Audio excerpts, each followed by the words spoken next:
Welcome to Please Leave Podcast, home to stories that haunt. These stories may contain graphic depictions of violence or explicit language. Listener discretion is advised.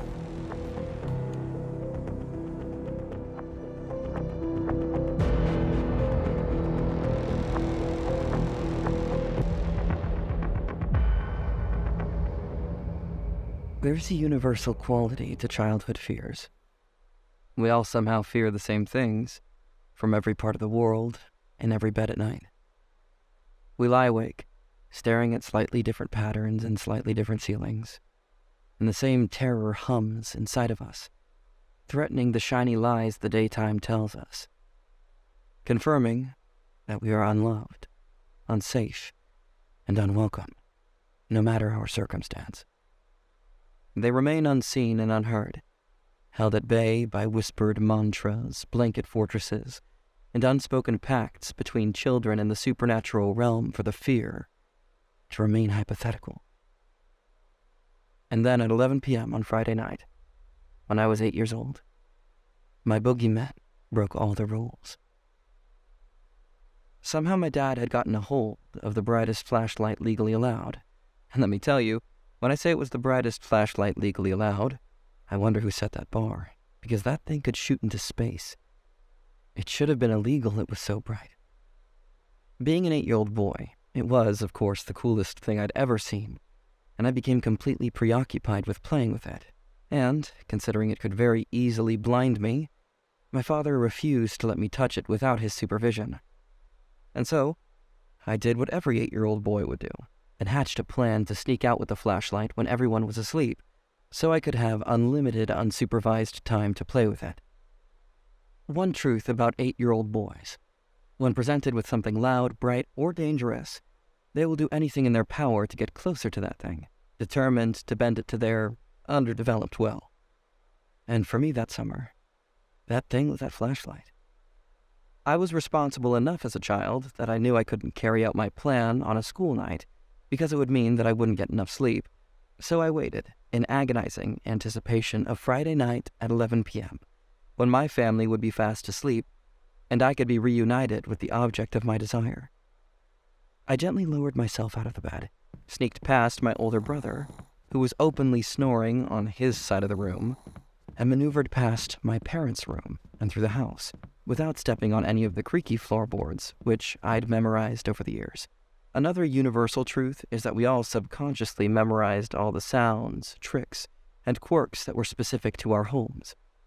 Stealthily, I made my way to the closet next to the front door, brought over one of our kitchen chairs so I could reach the highest shelf, and carefully retrieved it from the towel my father wrapped it in a weak attempt to deter us from using it without him. I also knew exactly how to line up the gate so it didn't squeak as I exited the main part of our yard into acres and acres of flat land and cornfields that surrounded us. They stretched far in every direction.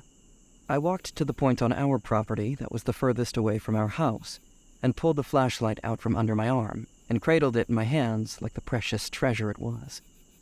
I felt the power of the flashlight surging through my hands and shivered with the anticipation of wielding it on my own, unencumbered by my father's stern warnings or my brother's pleas to have a turn. I made a little tent with the side of my jacket and sheepishly turned it on while in my jacket cave, a test to see if anyone was awake and watching. I counted to 100, and when no one came storming out of the house, I shifted the excessively bright beam of light down to the ground, then at a stump, and when I was confident my family was fast asleep, I pointed the light straight up into the sky, marveling at how high it could travel before it started to fade out of view. I clicked it on and off in a makeshift Morse code, hoping beyond hope that some celestial being several galaxies away would see my signal and send me a sign. I'd click the light off and count to 100 again, waiting for a return of my Morse code. But the sky remained empty but for the thick blanket of stars you can see every night when you live deep in the country. Eventually, I got tired of waiting for life on another planet to take notice of my manic flashing, and looked around for the next phase of my exploration, and immediately wondered what kinds of nocturnal critters I could catch in my beam. Potato bugs the size of my thumb, or the raccoons who were in a constant battle with my father to infiltrate our trash containers, were the first things that sprung to mind. I clicked the light back on, took a deep breath, and swung the beam toward the corn, excited for the scurry of bodies from between the stalks. But what I saw scared me so badly, I've never been the same since. The beam landed on what looked like 30 or 40 shiny green diamond-shaped eyes. They looked a lot like cat eyes, except they were sideways, with the longest part of the diamond spanning from top to bottom, and the cat-like pupils from left to right. There was an otherworldly hiss, and all of the eyes snapped shut in unison when my light fell on them. I stumbled backwards, stifling the massive scream that was bubbling up inside of me, and turned and ran into the house, dropping the flashlight somewhere in the yard along the way. I scrambled up to the porch, threw open the door, and slammed it behind me, making an awful racket that woke my entire family. They came flying down the stairs in their pajamas, bleary-eyed and concerned. I ran into my mother's arms, shaking and near tears, and my father pulled me away from her and demanded to know what was going on with the intensity of a man who's ready to protect his land and family at all costs. I explained to him what I'd seen, and he set off to explore the cornfield, mumbling threats that I was going to be in serious trouble if he didn't find anything.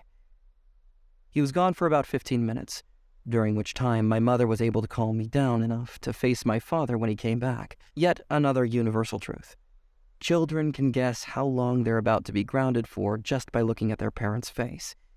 And when my father returned, I knew he was even more pissed than when he'd left. Not only did he not see anything in the field, I'd cracked the glass in his expensive flashlight when I'd dropped it, and I knew that would also be the end of my flashlight privileges, which was fine with me.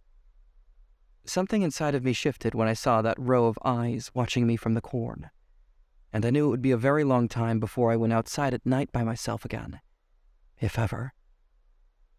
Son, there are all kinds of rodents and critters in the corn at night.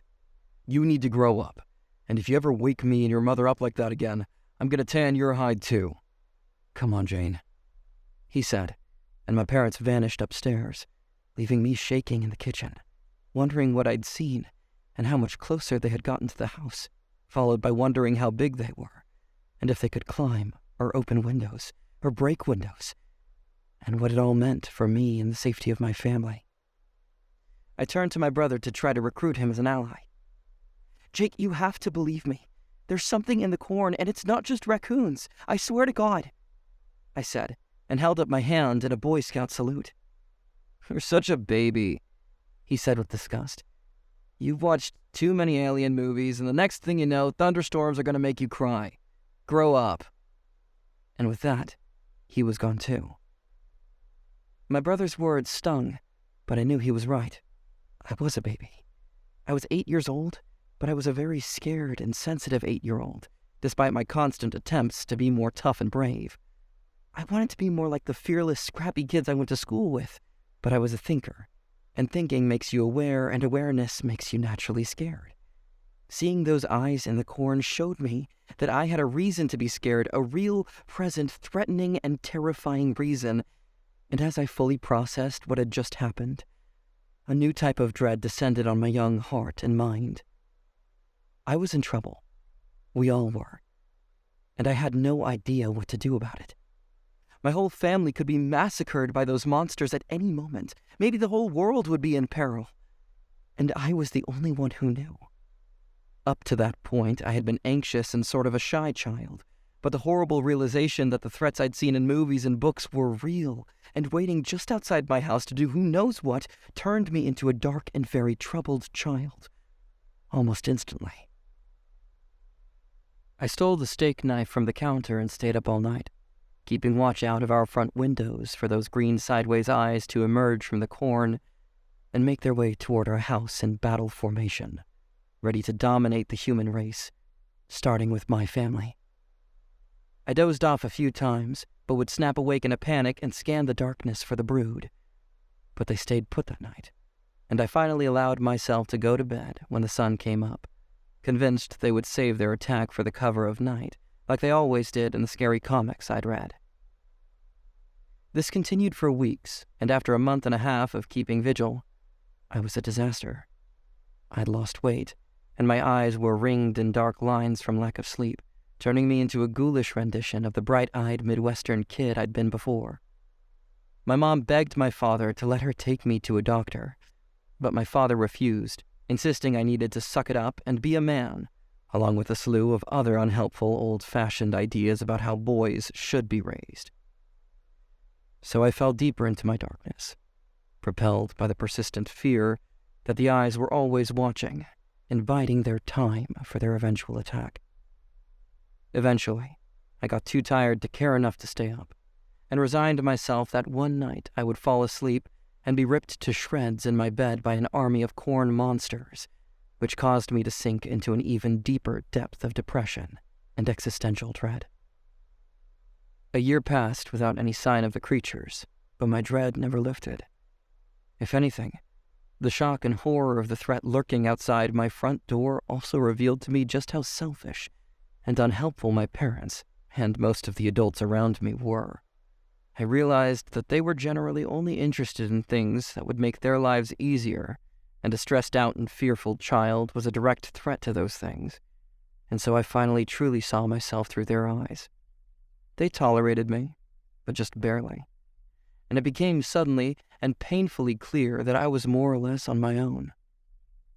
The plus side of becoming a miserable, brooding child was that it hardened me in many ways, and by the time I was a preteen, it started to make me cool. My dark eyes, gaunt face, and unkempt hair gave me a sort of mystique as I sulked down the hallway at school, and before I knew it, other dark, gaunt, miserable kids slinked out of the woodwork and started offering me cigarettes and inviting me over to listen to strange and electrifying music after school. By the time I was 13, our collective misery had hardened us into a pack of wild and unruly weirdos, and my bond with my troubled peers gave me the first sense of security that I'd felt since before I'd accidentally discovered the creatures when I was a soft young boy. Of course, my parents pushed as hard as they could against their bizarre and almost unrecognizable son, and their discomfort only made me double down in my quest to be dark and untouchable. And the harder they pushed, the stranger I got. My friends and I dyed each other's hair shocking blue and violent red. We took turns icing each other's body parts to drive homemade piercings through. And my best friend Zach learned how to do stick-and-poke tattoos from his older cousin. So by the time I was 15, my upper legs and torso were covered in wobbly expressions of my fear and rage. Zach and I were practically inseparable at that point, and my parents let him spend the majority of his time at our house, because I think they were too afraid of what we'd do if they didn't.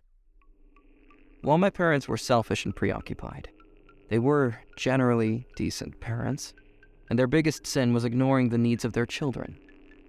Zach's parents, on the other hand, were hateful and abusive, and seemed dead set on destroying Zach and his two siblings. His older sister had gotten pregnant when she was 16 and had been living with a man twice her age ever since. His older brother was in jail, and so Zach was left to fend for himself. Zach and I shared a wicked sense of humor and loved making mischief together. But if I was honest with myself, I was always a little scared of him. He had a dark side simmering just below the surface, and I saw flashes of what I could only describe as evil in my friend on occasion. One time, I watched him unhook a neighbor's dog from its chain in the backyard and lure it into the nearby cornfield. I hoped beyond hope that the dog simply ran away after he let him loose, and found a wonderful new life on a farm, but the chain in the yard remained empty every single time I passed the neighbor's house, and I got a sinking feeling every time I saw it. Another time, Jacob Carson, who was a year older than us, made fun of Zach's mom's job at Walmart, and I saw a darkness flash across his face that I didn't know a human being was capable of. The next thing I knew, Zach had broken Jason's finger and was in the process of breaking a second one when Jason's brother tackled him and forced him to stop. The two older boys rushed off to find help, and I swear I've never seen Zach happier than he was after he inflicted that much pain. Despite the darkness and danger that Zach carried, he remained my closest friend and confidant. If I'm being completely honest, knowing what Zach was capable of made me feel somehow safer. He was the first person who made me feel like he was powerful enough to protect me in some way, and I knew I needed protecting. I didn't care that his power stemmed from his anger, and he could just as easily turn that anger against me. I needed the escape that our friendship offered. One night when we were 16, Zach and I were laying in my backyard, passing a bottle of cheap liquor between us, and we were in the specific kind of emotional and introspective mood that only two teen boys can muster. It was very late, and we were very drunk, and Zach opened up about his parents for the first time since I'd met him. He cried, admitting how hurt he was, and how he fantasized about leaving them behind and starting a new life, where he could be a new and happier version of himself. I barely breathed as he poured out his secrets, and once he was done, I knew I needed to share something equally important and personal, or Zach might get embarrassed at his own vulnerability and might clam up, or worse, lash out. "Something lives in that field," I said, as I pulled myself into a sitting position and pointed in the direction I'd seen the creatures when I was just a boy. "Something fucking awful, like a monster or something." "Get the fuck out of here," Zach said and pushed me with a laugh, making the booze in the bottle slosh to the top. "I'm fucking serious," I said, and stared at the field, willing the eyes to appear through the rows of corn and validate what I was saying. "I saw them when I was 8, and I know they're still there. I don't know how, but I do," I said. And as I said those words out loud, I knew it was true. I'd felt their presence and their persistent gaze for all those years, day and night. "Follow me," I said, and grabbed Zach's arm, yanking him up and spilling the rest of the booze as I dragged him toward the shed on the other side of the house. I opened the old door that led to my dad's long-abandoned workshop, found his massive toolbox in a dusty corner in the back of the shed, and opened it, hoping I'd find what I needed inside. Sure enough, nestled under a couple of half-broken hand tools, was the object that had ruined my life and transformed me into the odd and fearful boy I'd become. My dad's super-powered flashlight.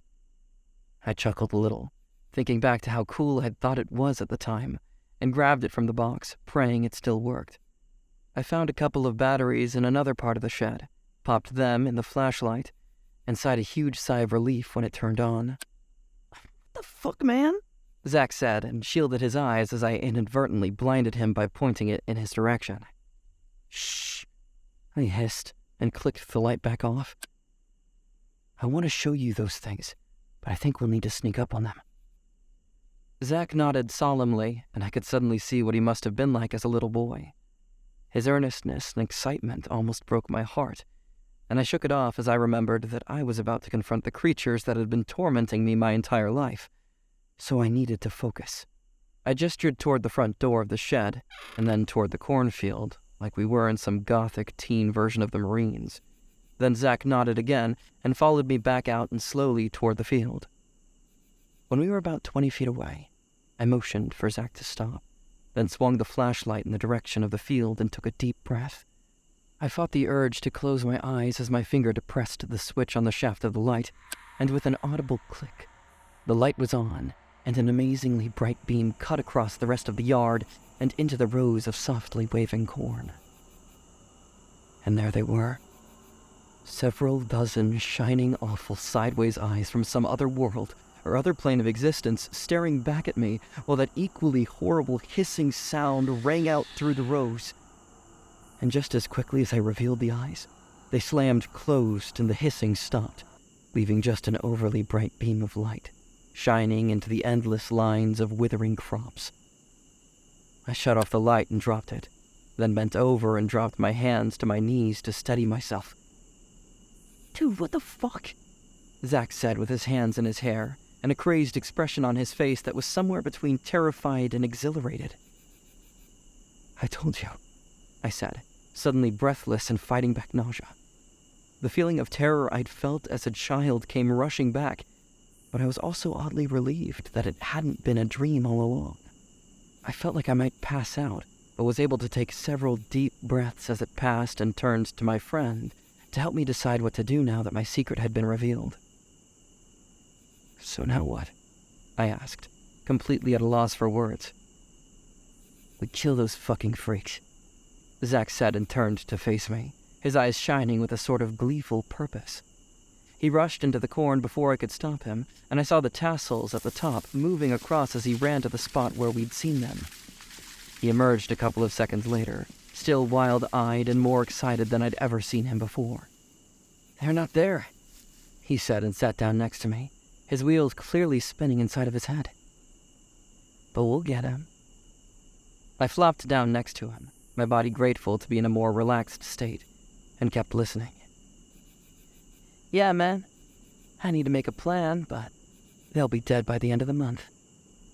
Zach threw his arm around me and stared out into the field. I sagged slightly toward him, grateful that he was taking charge and taking on the burden I'd carried around for so many years. We were too excited to sleep much that night, as Zach chattered on about the various ways he could kill my creatures. But before I dozed off, as the dawn light peeked under my curtains, I allowed myself to fantasize about Zach and I running away and making a new life after the creatures were dead. I could finally move on, and could help my friend do the same, and we'd get married and raise families next to each other, and neither of us would have to feel scared or alone again. For the first time in a very, very long time, I felt happy. Even more than that, I felt hopeful. For the next 2 weeks, Zach and I crafted a plan to kill the creatures and arranged everything we'd need to carry out the plan. My parents were planning to take a rare trip out of town to go to an uncle's retirement party 3 towns over, so we'd have a full 24 hours to ourselves to destroy the monsters lurking in my field. The plan was fairly simple in the end. Zach knew a kid in his neighborhood who had a disturbingly advanced understanding of explosives, and was more than happy to rig up some rudimentary system of mini-bombs in exchange for some beer and a military-style knife Zach carried around on the weekend. I didn't understand the details when he explained it to us, but he even built a remote detonator so he wouldn't tip off the creatures by lighting a fuse. And so the exchange was made the day before my parents left town. We sneaked the homemade explosives into my bedroom and waited until my parents left the next morning to set the trap. My parents left around noon, and as soon as we couldn't see their tailgate at the end of the road, Zach and I gathered our backpacks full of M80s and headed toward the field. Zach headed straight into the field, and to the spot we'd seen the eyes a handful of nights before. I hung back for a second, feeling the panic rise in my chest at the thought of encountering whatever they were in full daylight. I'd never ever gotten closer than 20 feet away from the field, wary of whatever tentacles or robotic arms they might have hiding in the rows that could reach out and snatch me at a moment's notice. I counted to 20, and when I didn't hear any screams from Zach, I followed my best friend into the rows. In no time at all, we had a line of explosives that spanned the area where we'd seen the eyes. Even if we didn't kill all of them, we'd definitely destroy most of them, and a shiver ran through me as the gravity of what we were planning to do started to sink in. I knew there was a chance we'd just anger them and unleash whatever potential rage lived inside of them that they'd held back for so many years for some unknown reason. But I shoved that thought deep down and looked to my friend for the next step. "Let's cover him up," he said, and nodded his head once, decisively. "Smart," I agreed, and we started gathering discarded leaves from the corn plants to lay lengthwise along the explosives to mask their presence. Once the bombs were sufficiently covered, we nodded at each other once more and exited the field, our hearts racing with accomplishment and anticipation. Later that afternoon, we connected all of the garden hoses we could find and stretched them out until they reached the edge of the field. I wasn't sure how I was going to be able to explain the hole in the crops that would inevitably appear after we detonated a sizable amount of ammunition at the edge of my parents' yard, but I was going to do my best to mitigate the damage. Once everything was in place, we sat on my front porch and drank beers until the sun started to set, far too amped to do anything else. The sun slowly crept down below the horizon line, and eventually it was dark enough that we could barely see each other on the porch, if it wasn't for the faint light coming through the front window from somewhere inside. We sat in silence for a long time, until Zach finally took a deep breath and said, "Well, yeah," I agreed, my voice barely a whisper. And with that, I pulled the cursed flashlight out of my bag, and we started our walk to the cornfield. We had talked through the simple plan dozens of times. We'd stand close together, and once we were close enough for the detonator to work, I'd count to 3 softly enough for Zach to hear, and once I'd reached 3, I'd turn on the light to confirm the creatures were there, and as fast as he could, Zach would set off the explosives. I'd be in charge of putting out any fires after that. Once we reached our agreed-upon spot, Zach put his hand on my shoulder and squeezed just once. The gesture was so warm and unexpected. It caught me off guard, and I almost suggested we forget about the plan and score some more beers and listen to music instead. Instead, I began my whispered countdown. 1, 2, 3. As soon as I hit 3, I clicked on the light with the intensity of an Air Force pilot honing in on a target, and there they were, all in a line, horrible and hissing. The light illuminated the line of penetrating eyes, always watching and waiting for years and years. "What do you want?" I screamed, despite myself, as years of fear and anticipation bubbled out from deep inside of me. Zach didn't waste a second, and depressed the button to set off the crude artillery, and I didn't have time to close my eyes or hit the deck before a series of surprisingly massive explosions went off in the field in front of us, knocking us back hard enough for us to lose our balance. I stumbled back and pinwheeled my arms in an attempt to grab onto Zach for balance, but missed and hit the ground with a hard thud. The moment my ass hit the dirt below, something completely unexpected happened. Suddenly my head, no, my whole body, was filled with the sound of what seemed to be thousands of those beings wailing in agony at once. I slammed my hands over my ears, but the sound only got louder, and I could simultaneously feel the physical equivalent of the suffering radiating through my limbs and into my core. It took my breath away, and I knew I'd go mad if it didn't stop. I clawed myself up and onto my feet as I stumbled into the cornfield that had become a giant, smoking black crater surrounded by smoldering stalks of broken corn. I penetrated the smoky perimeter, and once inside the blast zone, I was able to see the creatures for the first time. Well, what was left of them anyway. They were an otherworldly mix of metal and softness, and while none of them were intact, I could tell that they were long and thin, and each had multiple limbs that I was unable to define as arms or legs or both. I instinctively rushed to the creature that I somehow knew was the leader, and was relieved and sickened to see that it was still alive, but just barely. I tentatively kneeled next to it as a symphony of screams filled my being to the point of radiating from my pores, and I cradled its head and turned it toward me. Its row of eyes snapped open once its head was facing mine, and a powerful and urgent voice parted the screams that filled my head, and I could hear clear as day. "We were the only thing holding it back." And then louder. "We were the only thing holding it back." The eyes then drooped shut as the life left the creature's body, and the wailing ceased at the same moment. Without the awful howling drowning out all thoughts and sound, the world suddenly came back into focus, and I heard a new and even more terrifying sound. I dropped the creature and scrambled to my feet. I ran as fast as I could out of the field and screamed at Zach to run! As I grabbed him and pulled him toward the perceived safety of my modest home. We crossed the yard at lightning speed and took the stairs on the porch 3 at a time. I only paused for a moment to look back before I entered the house, and from the slightly elevated vantage point, I could clearly see something enormous and terrifyingly fast ripping through the corn and parting like the sea as it headed straight towards us.